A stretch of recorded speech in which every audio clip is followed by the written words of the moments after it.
en Lucas capítulo 24, versículos 13 al 35.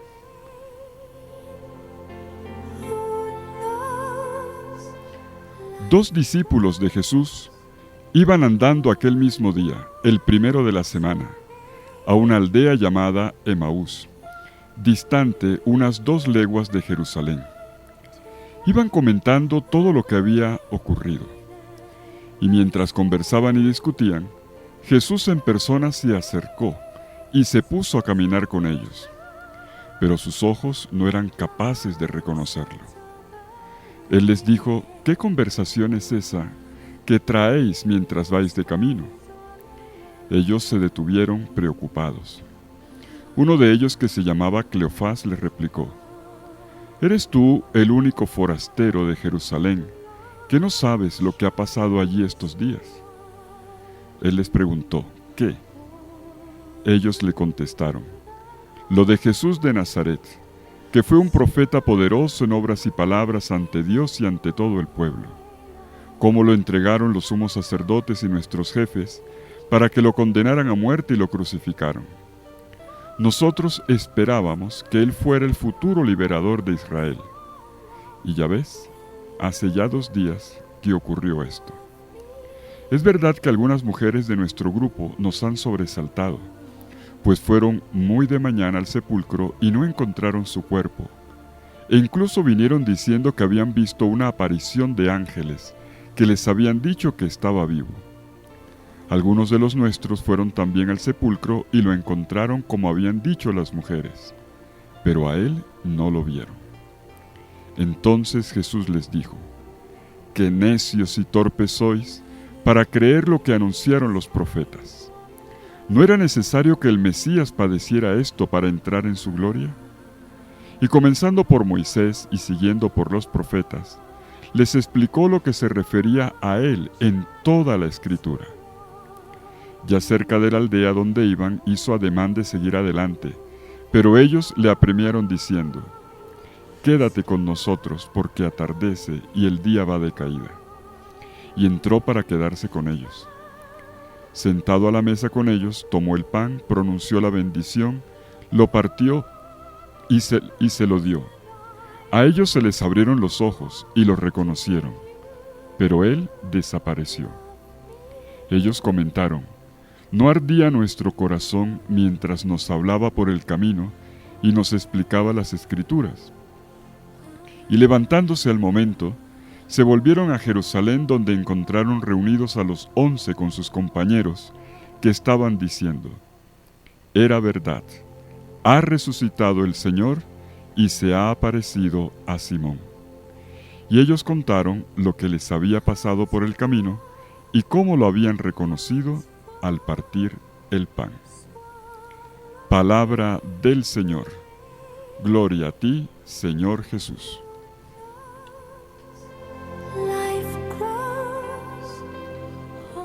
Estamos en este domingo ante una de las historias más hermosas de las apariciones del resucitado. La habíamos leído ya hace un poco más de una semana, en la octava de Pascua, y hoy la retomamos. Y les propongo leerla en esta ocasión desde esta perspectiva: el camino de Emaús como la pedagogía de Jesús para sacar a los discípulos de una crisis. ¿Cómo saca Jesús a una comunidad que está confundida, cansada, perdida, concretamente aquí representado en los 2 discípulos? ¿Cómo los saca de nuevo a la luz, a la esperanza, a la alegría? ¿Cómo Jesús da el giro, esta transformación que es lo propio de Emaús, esta conversión pascual? ¿Cómo Jesús los conduce a una nueva etapa de vida, con un mejor nivel del anterior y ahora con mayores perspectivas? ¿Qué nos enseña este pasaje?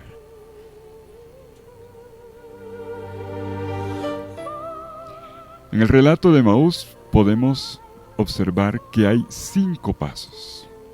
5 pasos que voy a ir enunciando rápidamente siguiendo el hilo del mismo texto.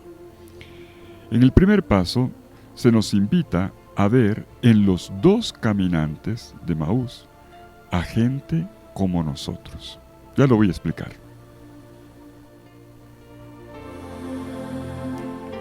Jesús llega donde dos de sus discípulos, exactamente donde ellos están. Es Jesús quien los busca. Y los busca en el camino de la vida. Van de camino, yendo hacia uno de los muchos suburbios del Imperio Romano. No era Jerusalén, era la periferia. Y tenemos entonces aquí una primera clave en la frase ir de camino. Nos invita a una interpretación también, yo diría, existencial. El camino a Emaús es como el de la vida, que es una peregrinación cotidiana. El texto dice el mismo día. La vida está hecha de planes, como este de llegar a Emaús, está hecho de trabajos. Aquí se requiere un esfuerzo, es un viaje de 11 kilómetros a pie. La vida está llena de tristezas, el versículo 17 dice que se pararon con la cara triste, pero también de pausas y de dudas, como dice el mismo versículo 17, cuando afirma se detuvieron. Es el camino de la rutina diaria, de lo habitual, un día como otro, un camino como otro, desplazamientos normales, hechos muchas veces, y en medio de ellos, ¡tum!, otra desilusión. Antes de que Emaús se hiciera famoso por el Evangelio, ya lo era. Emaús no era un sitio desconocido para un israelita de la época, al menos le sonaba en el oído. Para los que vivimos en Colombia hay un paralelo que a mí me gusta poner. Es como cuando usted va de Bogotá a Tunja y pasa por el puente de Boyacá. A usted le dan ganas de cantar el himno nacional, porque evoca una epopeya de hace 200 años. Emaús es el lugar de una batalla en la que los hermanos macabeos, famosos hermanos macabeos, lucharon por la libertad de Israel, que estaba siendo sometida por los sucesores de Alejandro Magno en Siria, y que impone en Antioquía de Siria, Antíoco IV Epífanes, le pone la mano encima, manda a su general Giorgias para someter a Jerusalén, ocuparon el templo de Jerusalén, y los hermanos macabeos se levantan. Todo esto está en el libro de los macabeos. Y la batalla de la liberación ocurre en Emaús. Por lo tanto, es un lugar de libertad, un lugar que representa la identidad nacional de un pueblo que aspira a la libertad. Y esto es fuerte. En los tiempos de Jesús están sometidos al Imperio Romano. Por lo tanto, tiene que ver con muchas expectativas que tenían guardadas en el corazón de liberación.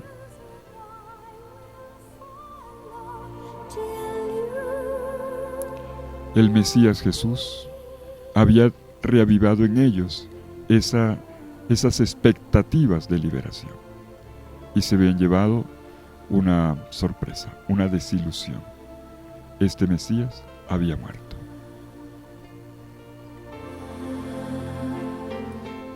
Pero no deja de llamarme la atención el hecho de que este pasaje ocurra en la más absoluta cotidianidad. Ocurre en el equivalente de lo que sería un lunes, el día en que después de la parada total del sábado, del Shabbat, se vuelve a la vida cotidiana del trabajo. Ese es el primer día de la semana, cuando se vuelve otra vez, después de haber estado recluidos en la casa, volver otra vez al oficio, a los trabajos de siempre.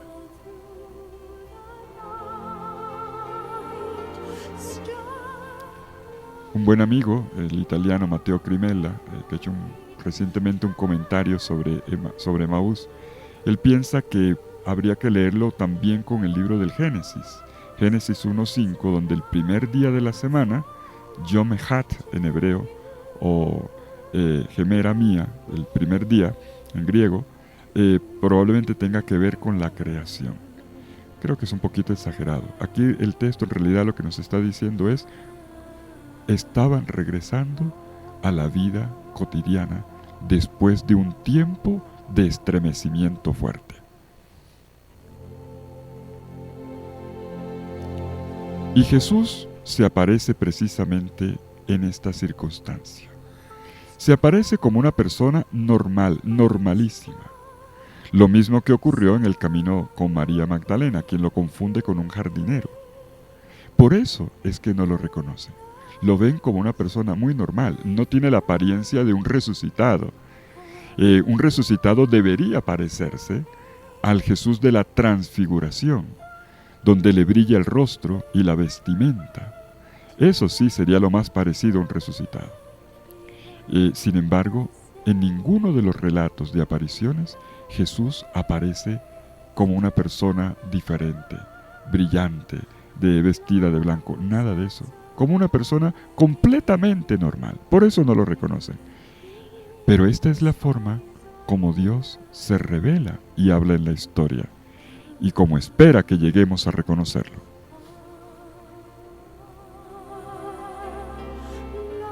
Veamos ahora el segundo paso. Yo lo llamaría la verbalización de las desilusiones, darle voz a los desencantos.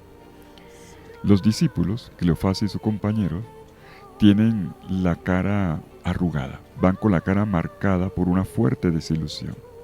Dice el versículo 21, esperábamos. El pisomena en griego, esperábamos.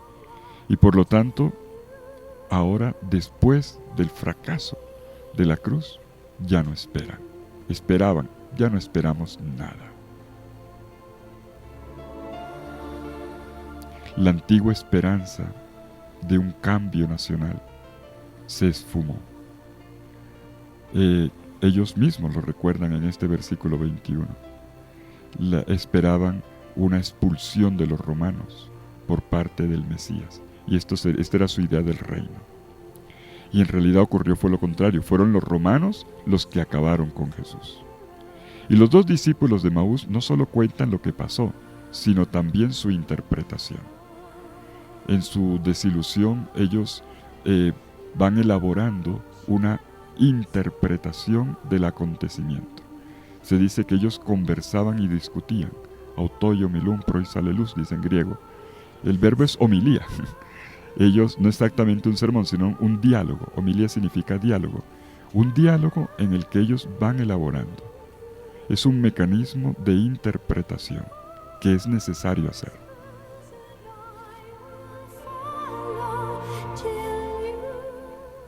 Los dos discípulos se lamentan, se quejan, no ocultan el desconcierto que les ha causado todo este tiempo pasado entre la muerte y la resurrección del Señor.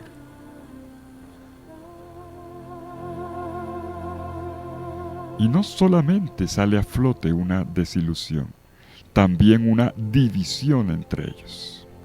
La crisis los ha llevado a confrontarse internamente. En tiempos de crisis es cuando uno más tendría que estar unido, y no, los discípulos estaban divididos entre ellos. Ellos dos se habían separado de la comunidad. Y por otro lado, entre ellos dos también iban de pelea.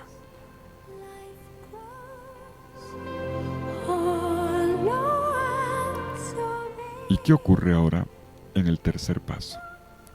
Vemos las primeras señales, vamos a ver las primeras luces para salir de la crisis. Resulta que la solución la tenían ellos mismos ya. En el discurso que le hacen a Jesús para explicarle lo que pasó, ellos muestran que tenían ya en el corazón y en la boca muchas de las pistas, pero no estaban conscientes de ello.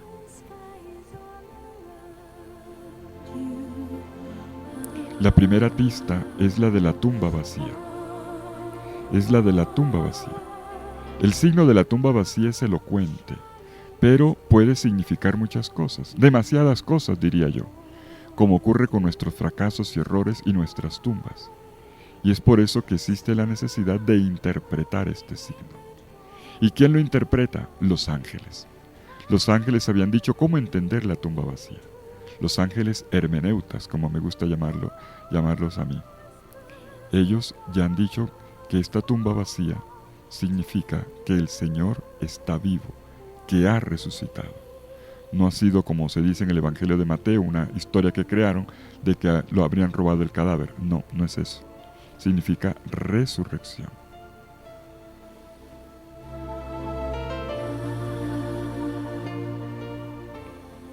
En la vida necesitamos de personas que nos ayuden a interpretar. Todas las cosas en la vida siempre son ambiguas y permiten diversos puntos de vista.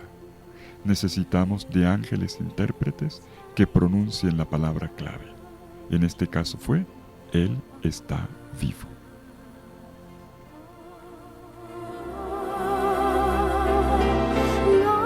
Y cuando llegamos a este punto, vemos la intervención de Jesús. Cuarto paso, la metodología del resucitado para sacar a los discípulos de la crisis. ¿Y Jesús cómo lo hace? Dándoles ahora una nueva interpretación.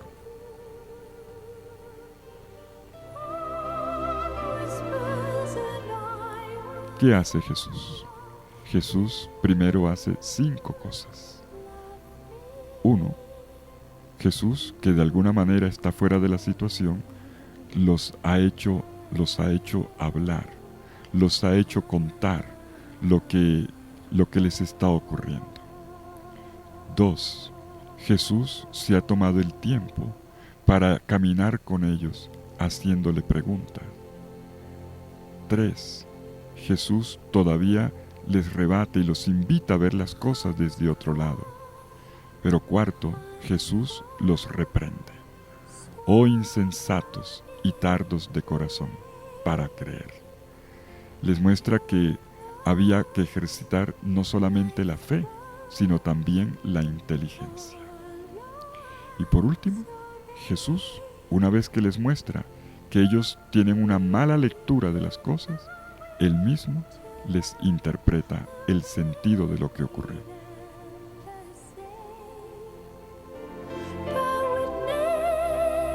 Jesús se los interpreta apelando, trayendo aquí a colación un método que era conocido en el mundo rabínico como el método del collar, que consiste en juntar como perlas.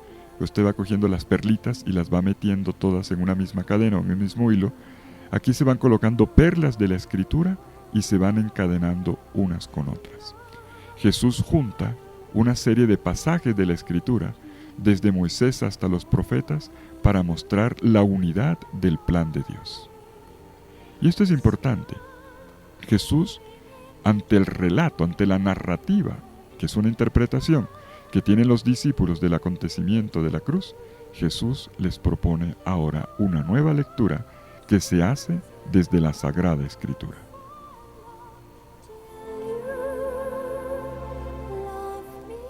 Jesús toma la madeja enredada de la historia contada por los 2 discípulos de Emaús y las desenreda, mostrándoles el hilo conductor que mantenía unido todo. ¿Cuál era? El plan de Dios. Un plan de Dios que tiene una dirección precisa. Era necesario que el Mesías padeciera esto para entrar en su gloria.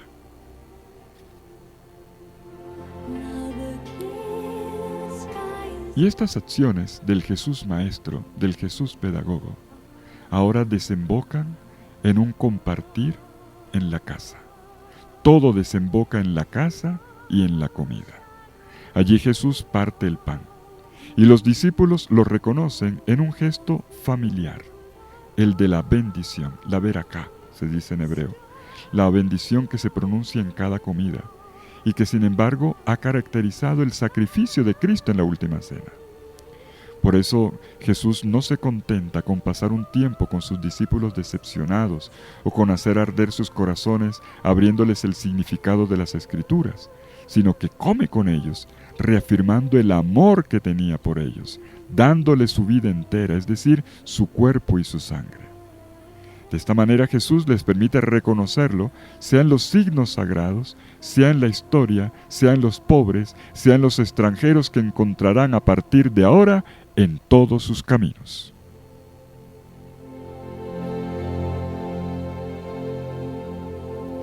Finalmente, quinto paso. Lo reconocieron al partir el pan. El quinto y último momento de esta pedagogía de Emaús es el reconocimiento. Para reconocer a Jesús es necesario caminar con Él. Es necesario hacerlo entrar en la casa. Es necesario sentarlo en el comedor, en la propia mesa.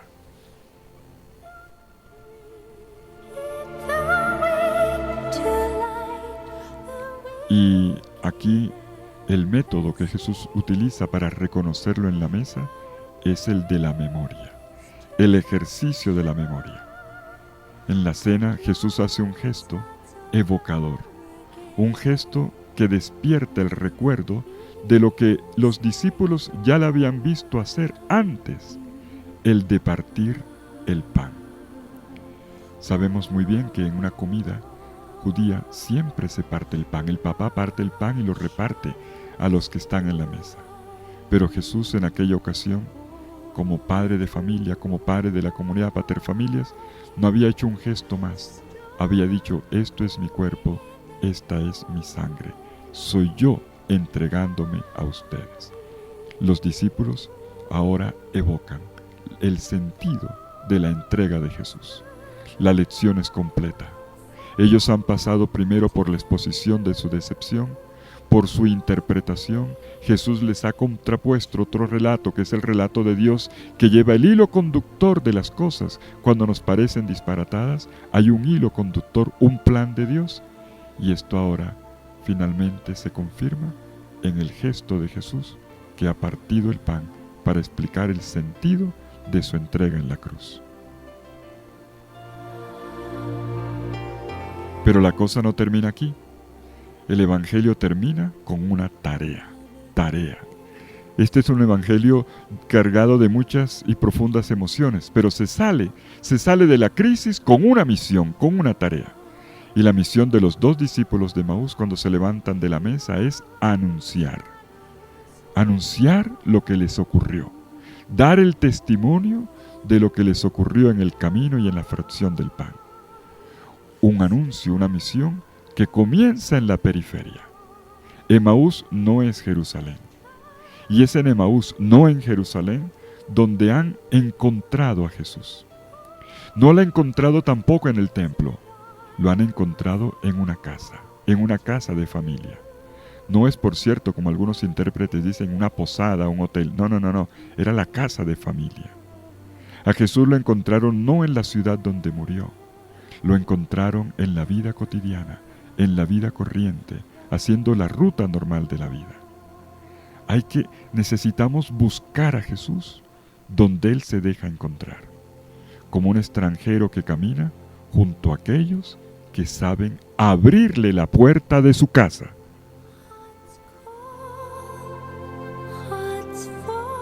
Sí, y con esto terminamos. Jesús puede ser reconocido donde somos capaces de abrirle la puerta de nuestra casa. Donde, como los discípulos de Emaús, como Cleofás y el compañero, le decimos: quédate con nosotros, quédate en nuestra casa, quédate porque ya está oscuro el día. Tenemos que expresarle al Señor desde nuestra casa que tenemos hambre de hablar, tenemos ganas de compañía, tenemos deseo de hogar. Invitemos a Jesús a quedarse y hagámoslo de una manera delicada. Nosotros somos los que lo hospedamos, pero lo recibimos con mucha delicadeza. Y entonces, al recibir a Jesús en casa, nuestra casa se vuelve la casa de todos. Dios está en todas partes, nos han enseñado desde niños. Pero yo hoy, en este domingo de Emaús, les diría: sí, Dios está en todas partes, pero está de manera especial donde lo invitamos a entrar. Quédate con nosotros, Señor. Y cuando se lo decimos, el caminante se detiene. Ahora este camino donde todos son más libres, ahora entra en el hogar. Y Jesús se siente cómodo en la casa, donde todos nos sentimos más auténticos. Esta historia está al final resumida en este ambiente que tiene olor de pan en la mesa, esta mesa que tiene cucharas, tenedores y platos por lavar, esta mesa donde se reúne la gente, donde se reúne la familia. Este es el lugar de la experiencia del resucitado. Allí donde las miradas se buscan, se cruzan, se fusionan, donde nos reímos y donde también nos reclamamos, nos alimentamos el corazón el uno al otro, y donde Jesús realmente acontece pascualmente. Fue allí donde lo reconocieron cuando partió el pan. Un gesto inconfundible, el gesto de un papá con sus hijos. ¿Quién sabe cuántas veces ya lo habían hecho en esa casa. ¿Cuántas veces había partido el pan? Cada vez que regresaban a Emaús desde Jerusalén por la noche. 3 días antes, el jueves por la noche, Jesús había partido el pan de una manera diferente para decirles: tomen y coman, esto es mi cuerpo. Y ahora, en la propia casa, Jesús realiza lo que había hecho el jueves. Lo reconocieron porque romper y entregarse contiene el secreto del Evangelio. Dios es el pan que se entrega al hambre del hombre. Dios es aquel que se da, nutre y desaparece. Tómalo, es para ti. Y este es el gran milagro pascual. No somos nosotros quienes existimos para Dios, es Dios quien vive para nosotros.